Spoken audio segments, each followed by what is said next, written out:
Hello everyone, welcome to Clay Formations. I'd like to introduce to you Scylla the Sassy Siren. We're going full adorable mode on this video. Let's start by gluing the wire to the wooden ball. Well, we don't want it to spin like that, so I'll take my 4-corner jig and glue it in with my super glue and baking soda mix. Lock it down with all my vices and clamps. The baking soda and super glue make a really toxic gas when it is mixed together, so I would suggest that you wear eye protection and a mask because it will burn your eyes and your throat. Don't ask me how I know this. Okay, now that the wooden ball is secure, we can go ahead and bend it into her pose.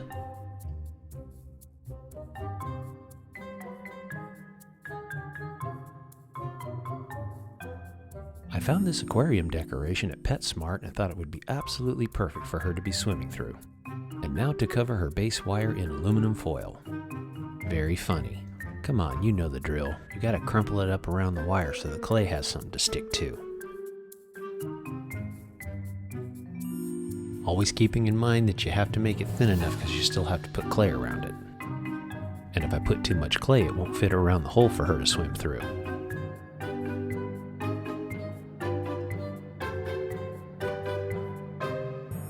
Okay, now to mix up some epoxy sculpt again. Here we go. 1, 2. Oh, you're not going to do the editing thing, huh?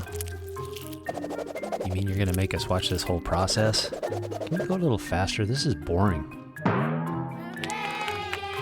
Thank you so much.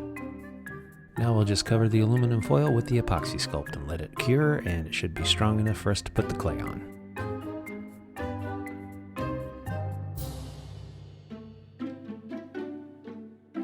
Now I'll cover her head in aluminum foil and cover it with liquid Sculpey just to avoid air bubbles. Then we'll cover it with polymer clay.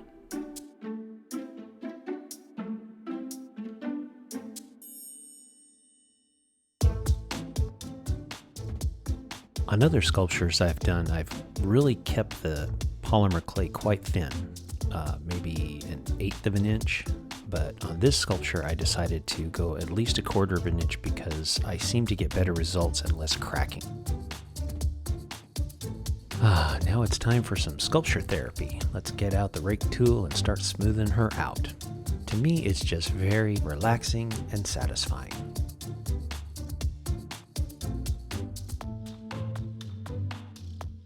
And I have to be cautious right here because this part still has to fit through the aquarium decoration base. The only problem with raking sculpture therapy is it makes a big mess, and now I've got to clean it all up before I move on. Now we'll mark out our eye positions. We'll use our cabochons to set the eyes, then mark around the cabochons. Now with those markings we made, we can dig out a little trench for the eyes to rest in. Now while doing this, you have to keep in mind that there has to be a complete flat surface for the cabochon to rest in. There can be no air bubbles and no voids between the glass and the clay. Otherwise you'll end up with an air bubble and you'll have to start all over again. And you can go ahead and ask how I know this.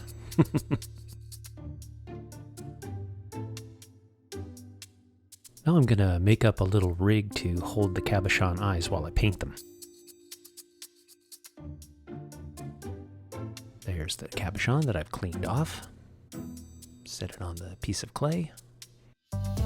Now we'll take some color shift blue and paint it on the back side of the cabochon. Make sure your brush strokes go from the inside to the outside so it looks more like a realistic eye.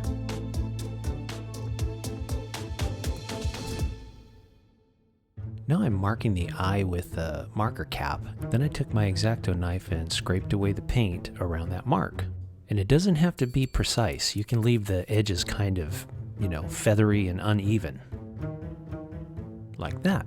Now we'll paint the entire back surface black. Then the black will show through the color and also leave the iris, and gives you a nice 3D effect.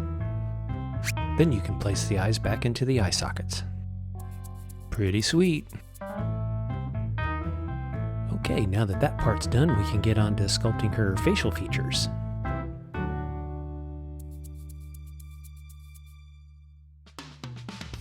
Let's give her some adorable little eyelids.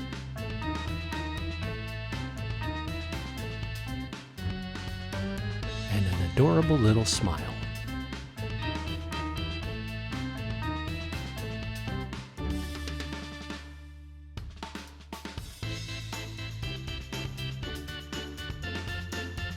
She already looks incredibly cute, if I say so myself.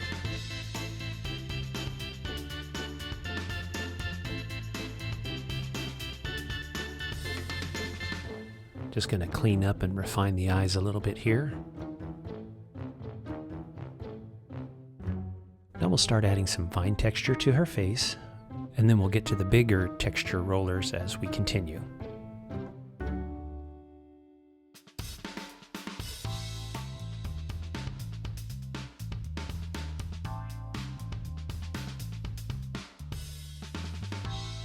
In the original design, I wasn't going to give her any hand fins, but my wife said, you know what, she needs some hands to give her a little bit more of an expression, and she was right because it ended up being a lot better with her hands. So I figured I'd do one hand out and one hand over her heart. That way, you know, she could be like cute and demure. So let's cut out some fins. We'll need 2 more. But first I'll flatten out some aluminum foil. Now we'll cut out 2 more halves. Now that we have all 4, we'll cut out the aluminum foil, place them between the 2 fins.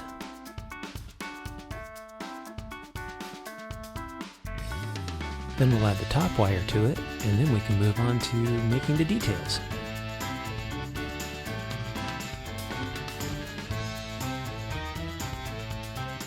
I ended up using a hemostat because I needed something small to hang on to it while I did the details.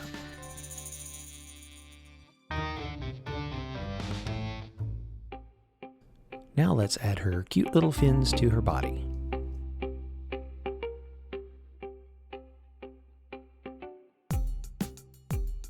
There's the one waving high, and now we'll do the one that's going to cover her heart. There we go. Reinforce that a little bit. Now on to making her head fin. I drew a little design on a piece of paper and then etched it over a piece of aluminum foil, and then I'll cut out the aluminum foil to reinforce the fin. It's not really necessary, but I feel better when I do it.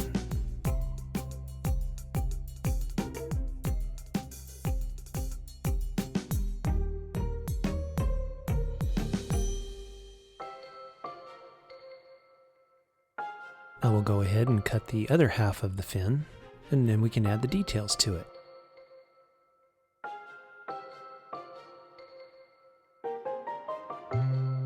Now we'll cut out a notch in her head so we can attach the fin.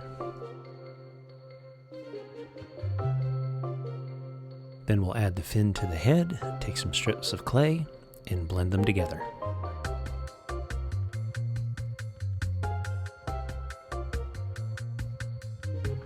After we get this all done, she's ready to bake.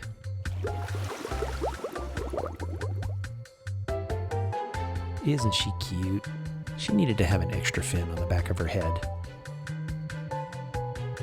Okay, now it's time to paint. We'll start painting around the eyes.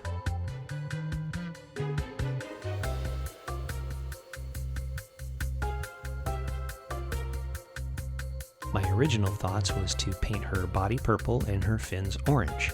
And in a few minutes we're going to find out that that was not a good idea because I painted too far up into the fins, and in a minute you'll see what happens.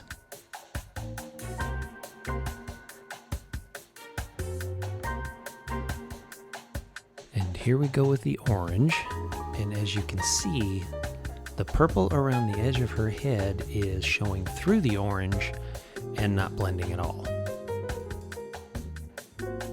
I'd have to put 10 coats of orange on this thing to make it work. So let's try a new approach.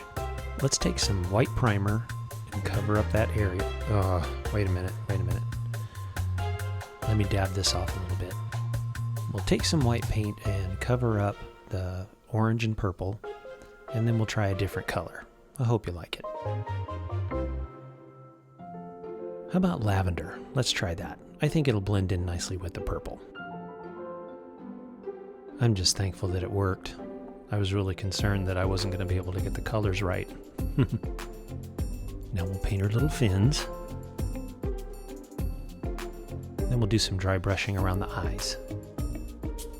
Now we'll take the darker purple and blend it up to the lavender fin. And that worked out a lot better than the orange. Now for a little extra, we're going to do some lavender stripes all the way down her body.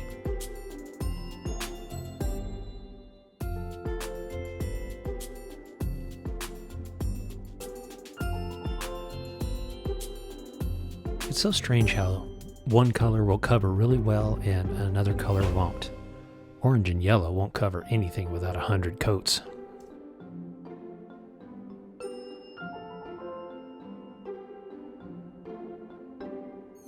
Just about got all of her stripes done. Then I'm going to take black paint and give it a black outline.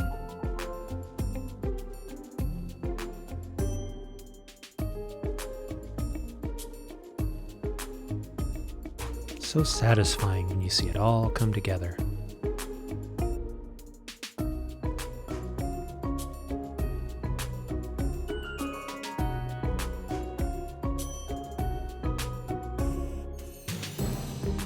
Now we'll put some black edges on the fins, just to give it a little bit of a punch.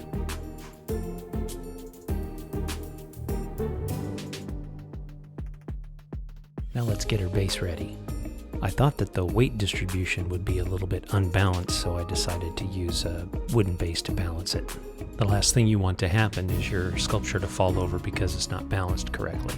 And yeah, you can go ahead and ask me how I know that. Now we'll give her some cute little eyelashes. No, we're not quite done yet. There's one last thing we need to do. Of course, I couldn't put this base in the oven while she was baking, so I had to do it in 2 halves. So what I have to do now is go ahead and attach her to the base, and after that's all set, go ahead and sculpt her tail and her little tail fins. Definitely not the easiest way to do things, but I kind of painted myself into a corner, and I just had to make it work out the best way that I could. Hey, want to see something cool? Watch this. Ready? Ooh, skills. Now we'll go ahead and cut her fin out and do the same thing we did to her other fins. Except this time we're not going to put any aluminum foil in it because I don't think it's necessary. Blend everything, add some texture and some details.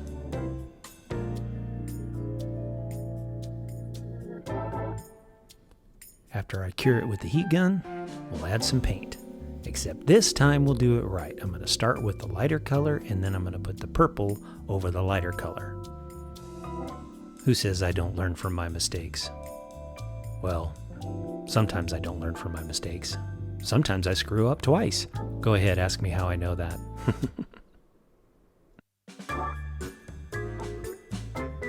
Blending the dark purple into the lavender was a lot easier. Now we'll give her her last lavender stripe and cover it with a black outline.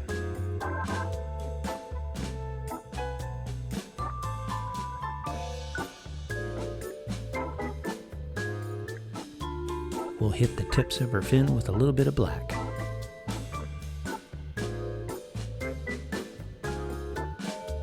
And with that, Scylla the Sassy Siren is ready for her close-up.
Alright, if you've made it this far, you are a rock star. Thank you so much for watching.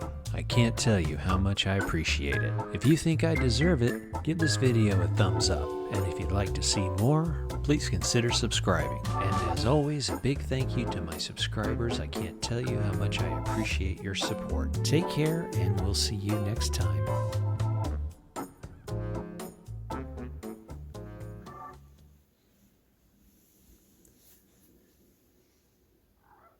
Ringo, what are you doing?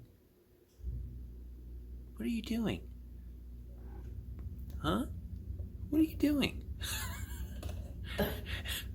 You crazy person. You're crazy. What are you doing? You're silly. You're a silly boy. Yes, you are.